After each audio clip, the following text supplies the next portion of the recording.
تمہیں کوئی ڈفیکلٹی ہوئی وہاں پہ؟ کوئی لوگ آ گئے کہ بند کرو فلانا؟ دیکھو جب بھی پڑھائی آپ کرتے ہیں ایسے علاقوں میں بالکل تو وہاں کوئی نہ کوئی تو ایسا ہوتا ہے جو نگیٹ کرے، نہیں یہ غلط ہے، فلانا ہے، دھماکہ ہے، پھر وہ مذہب کو بھی بیچ میں لے آتے ہیں اور پتہ نہیں کیا کیا اس طرح کی چیزیں۔ تو بیسیکلی یہ ہے کہ ہمارے یہاں کچی آبادیوں کا کانسیپٹ بہت ہے، کراچی میں اسپیشلی ہمارے پاس بہت ساری کچی آبادیاں ہیں۔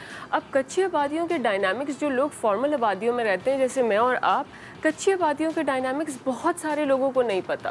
لوگوں کو پتہ نہیں ہے کہ کچی آبادیاں کیسے چلتی ہیں۔ وہ تو تھینکس ٹو مائی ایجوکیشن مجھے وہاں سے پتہ چلتا تھا جب میں کچی آبادیوں اور انفارمل سیٹلمنٹس کے بارے میں پڑھتی تھی کہ وہاں پہ بیسک یوٹیلیٹیز نہیں ہے، لوگ کسی طرح مینیج کر کے اپنی گیس، اپنی بجلی، اپنا پانی مینیج کرتے ہیں۔ تو جو ان کو روٹی کپڑا مکان مل جائے تو پھر وہی ان کے لیے بہت ہے۔ وہ ایجوکیشن تو ایک لگژری سمجھتے ہیں۔ وہ بالکل لگژری ہے، وہ تو ان کی پرائیورٹی بھی نہیں ہے۔ بالکل ٹھیک ہے۔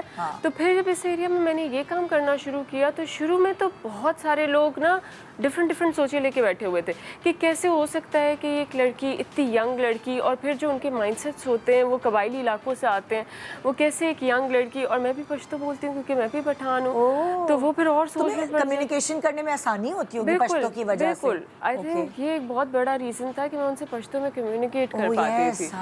تو پھر ان کے پھر بھی ایون دو میں پشتو میں کمیونیکیٹ کرتی تھی، میں کلچرلی سینسٹیو، مطلب میں کپڑے پہن کے جاتی تھی، ٹھیک ہے، انہی کے اس کی طرح دوپٹہ اوڑھ کے جاتی تھی پراپر، پھر بھی مطلب مجھے اتنی مشکلات فیس کرنے کو پڑی کہ بیسیکلی علاقے کے جو لوکل وہی مذہبی لوگ اور ایسے لوگ کہ انہوں نے اٹھ کے کہ یہ لڑکیوں کی تعلیم سے، ہمارے پاس 75% لڑکیاں ہیں، ٹھیک ہے، تو انیشلی ہم نے لڑکیوں کے ایڈمیشن کو زیادہ پریفرنس دی تھی، تو انہوں نے اٹھ کے کہ نہیں یہ کیسے اسکول کھول رہے ہیں، یہ تو یہودی ایجنڈا ہے، یہ تو ان کی امریکن فنڈنگ ہے، ایون دو لائک میری funding completely like social media dependent تھی۔ ہاں مطلب عام لوگ جو پاکستانی لوگ ہیں جن کو تمہارا کام اچھا لگ رہا ہے، جو چاہتے ہیں کہ یہ ملک کے بچے جب پڑھیں گے تو پھر ہمارے ملک کی باغ دوڑ صحیح رستے پہ صحیح سمت میں ہوگی۔ بالکل۔ ہاں تو بس پھر اس کے بعد یہ ہوا کہ ہم نے جگہ لی، جگہ میں نیا فرنیچر ڈلوایا، لیکن اب جب پورا اسکول ہم نے ریڈی کر دیا نا،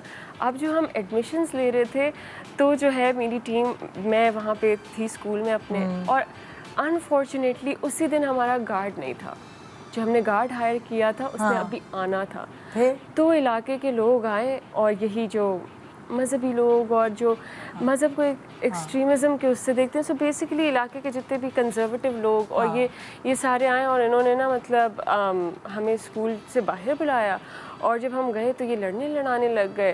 تو اب ہماری پوری ٹیم وومن لیڈ ہے، ہماری پوری ٹیم میں صرف ایک میل ممبر ہے جو کہ میری یونیورسٹی فیلو ہی ہیں، تو وہ ان سے بات کرنے لگے، لیکن وہ جو ہے اپنا بالکل ہی مطلب بات نہیں مان رہے تھے۔ وہ کہتے ہیں آپ یہ اسکول بند کریں، ہم آگ لگا دیں گے، ہم یہ کر دیں گے۔ تو پھر وہ جو ہے ڈنڈے لے کے ہماری ٹیم کے پیچھے بھاگنے لگے۔ تو میں اوپر ہی تھی، تو اب ہمارے پاس نا اندر کچھ بچے تھے جو ایڈمیشن کے لیے آئے تھے اور مائیں تھیں، تو میں نے پہلے سیفلی انہیں نکالا، انہیں اسکورٹ کیا، انہیں نکالا میں نے۔ اس کے بعد میری ٹیم بیچاری اس میں سے لگ بھی گئی میری ایک ٹیم ممبر کو، اور پھر اس کے بعد جو ہے ہم کسی طرح وہاں سے نکل گئے بھاگ دوڑ کے۔ تو وہ ایک بہت ہارفک ڈے تھا۔ تو اس دن جب میں گھر واپس آئی تو میں یہی سوچ رہی تھی کہ آیا مجھے یہ کام کرنا چاہیے یا نہیں کرنا چاہیے۔ اور یہ کتنے عرصے پہلے کی بات ہے؟ یہ ہے 4 مہینے پرانی بات۔ پھر تم نے کیسے دوبارہ اپنے آپ کو موٹیویٹ کیا کہ بس میں گھر گئی، اور اس دن مطلب وہ اتنا ایگزاسٹنگ دن تھا کیونکہ مطلب میں نے کبھی، میری ٹیم نے کبھی، ٹیم میں میرے سارے دوست ہی ہیں، تو ہم نے کبھی یہ چیز ایکسپیرینس ہی نہیں کی تھی، رائٹ؟ تو بہت ہی مطلب خوفزدہ بھی تھے ہم لوگ۔ کسی سے ہیلپ مانگی؟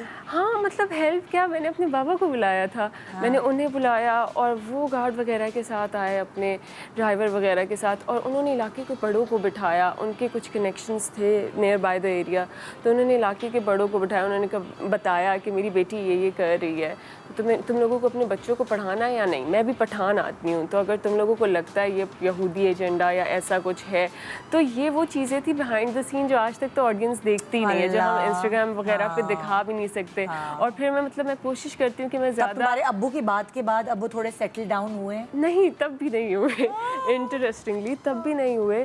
تو انہوں نے بات کی، انہوں نے کہا، محلے والوں نے کہا کہ ہم نا ان کی پروٹیکشن کریں گے، ہم سب کچھ کریں گے، لیکن وہی ہوتا ہے نا جب آفت آتی ہے تو کوئی بھی پھر آپ کے ساتھ نہیں کھڑا ہوتا۔ تو یہ ہوا۔ اس کے بعد کچھ دنوں بعد میرے ٹیم ممبر اور ہماری اسٹاف جو ہم نے اسٹاف ہائر کی تھی وہ اسکول پہنچے اور وہاں پہ کچھ لوگ کھڑے تھے اور وہ بیلچے لے کے ان کے پیچھے دوڑے ہیں.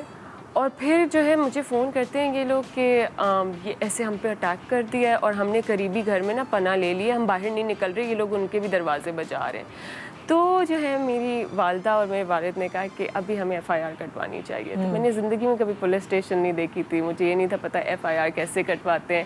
And I wasn't even expecting you know this support from them, کہ میں نے کبھی سوچا نہیں تھا. ویسے ہی ہماری لوکلی پاکستانی سوسائٹی میں یہی ہوتا ہے کہ لڑکیوں کو پولیس اسٹیشن نہیں دکھانا یا مطلب ایف آئی آر نہیں, یہ بری بات ہوتی ہے یہ وہ.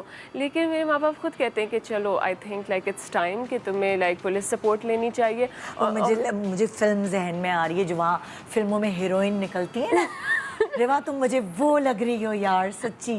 پھر ہم پہلے ہم پولیس کی پوری موبائل لے کے گئے اور وہ موبائل گئی, وہاں پہ لوگوں کو اریسٹ کیا جو لوگ ہمیں تنگ کر رہے تھے. اور پھر وہی ایس ایچ او کے سامنے وہ لوگ بھی تھے, وہ لاک اپ میں تھے, انہیں بلایا اور پھر ایف آئی آر, پھر ہماری ٹیم سے بیانات, پھر ہماری اسٹاف نے بہت ہیلپ کی, بیانات دیے, وہ بھی آئیں. مطلب آپ یہ دیکھیں کہ وہ لڑکیاں بھی آئیں ہمارے ساتھ جو کہ ہماری ٹیم ممبرس تھیں, جن کو ان کے گھر والوں کو نہیں تھا پتہ کہ یہ ہو رہا ہے, لیکن وہ سپورٹ میں آئیں.